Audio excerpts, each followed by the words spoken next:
Hello, welcome to That Cat Maths. This week we're going to be looking at the nth term, also known as sequences. Every term in a sequence has its position. For example, if I have 4 cats lined up, you can see which one is the first, which one is the second, and so on. The same is true in a sequence of numbers. They all have their own position, depending on what sequence we've been given. If you were asked to find the next number in this sequence, you would be able to work it out by looking at what the pattern was. Each number is going up by 2, which means that the 5th number in this sequence is going to be 10. So what happens if someone asks you to find the 100th number in this sequence? It would take way too long to write out all the numbers one by one and get to our 100th number, so we'd look for a shortcut. And this is what the nth term is all about. Finding shortcuts so that we can find out what any future number in that sequence is going to be. In this case, notice how we can double any of the numbers on the top to get to the number at the bottom. So, 2 times the sequence number will always get us our answer. In this topic, we always write the sequence number as n. This is so that we can use the rule for any of the sequence numbers we're trying to find, and it's a lot easier to write it this way. So finally, now that I know the rule, I can do 2 times the sequence number I'm trying to find, so 2 times 100, and that gets me my answer of 200. In this topic, there are 2 kinds of questions that might be asked. Either to find the nth term, or find the rule for that sequence, or they'll jump straight to asking you to find a specific term in a sequence of numbers. But that normally involves finding the nth term rule anyway. Let's start by going through the easiest way to get the rule of any sequence of numbers. The first step always needs to be to label the numbers that they've given you. Next, find the difference between each of the numbers.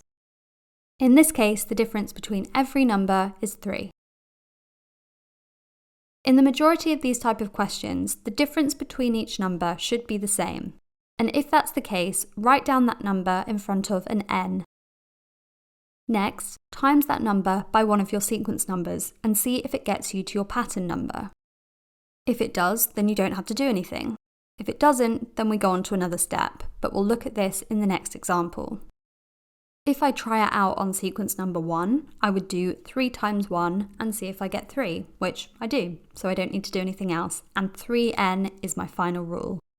This now means that I can tell you any number that's going to turn up in this sequence, because I can do the sequence number times by 3 to find out what it's supposed to be.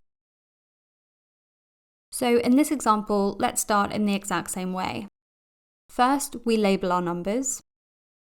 Second, we find the difference between each number. In this case, there is a difference of 2 each time.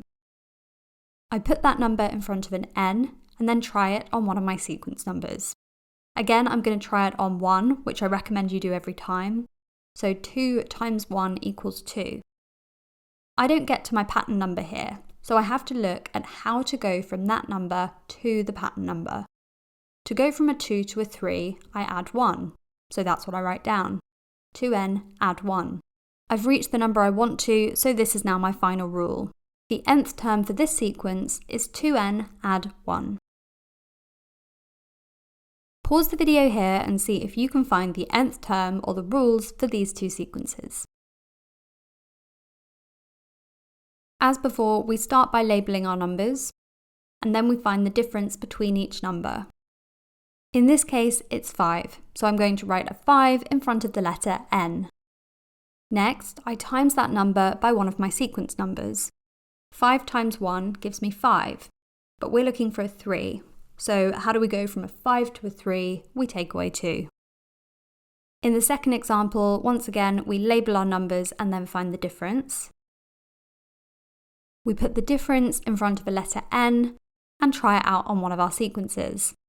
If I times 1 by 1, I get a 1. But we're looking for minus 1, which is the number in the sequence.